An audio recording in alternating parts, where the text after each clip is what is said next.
Kick-ass facts, some cool recent psychological studies. Pew, pew, pew.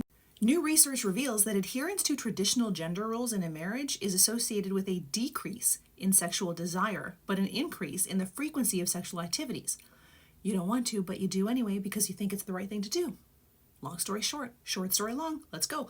Participants who strongly endorsed traditional gender roles reported lower levels of sexual desire and attraction toward their partners. Despite this decrease in desire, they engaged in sexual activities more frequently than those who don't follow traditional gender roles. This suggests that traditional gender roles may compel individuals to prioritize the fulfillment of perceived sexual duties over their own sexual desires.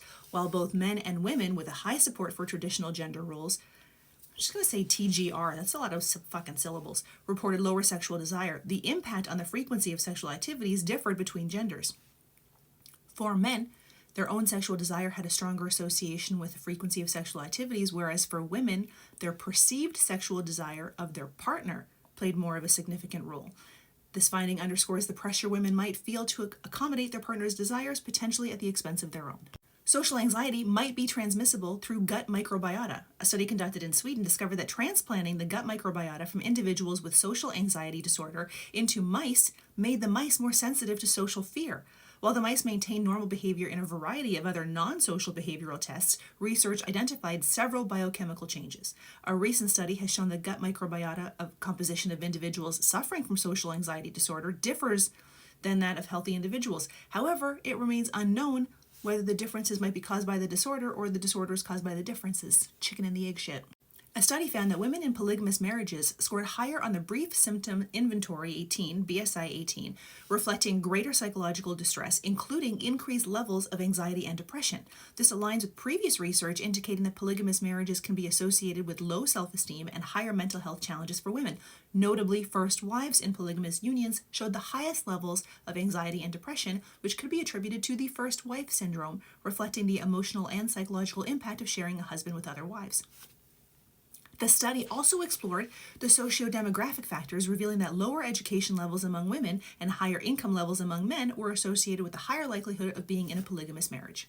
Researchers have uncovered a link between depression and higher body temperatures. This discovery hints at innovative treatments that might involve regulating body temperature to alleviate symptoms of depression. Researchers harnessed data from almost 21,000 individuals over several months, during which participants participated in daily self-reported temperature readings and completed monthly surveys assessing depression severity. The researchers found that higher levels of depressive symptoms were consistently associated with higher body temperatures. This correlation was not only observed during self-reported data, but also minute-level temperature data. Speech speed, not word finding, may be the true indicator of cognitive health in aging. Thank fuck. Because I often forget words, but I have no problem spouting them out at 1,000,000 miles an hour. Researchers found that the overall speed of speech, rather than the struggle to find words, serves as a more telling indicator of cognitive health. This discovery sheds new light on the aging process, suggesting that slowing down in speech could signal changes in the brain, while difficulties in word retrieval might just be a normal aspect of aging. Researchers have developed an artificial intelligence that successfully determines the sex of an individual based on brain activity with more than 90% accuracy. This study sheds light on the long-debated topic of whether there are significant differences in brain activity between men and women.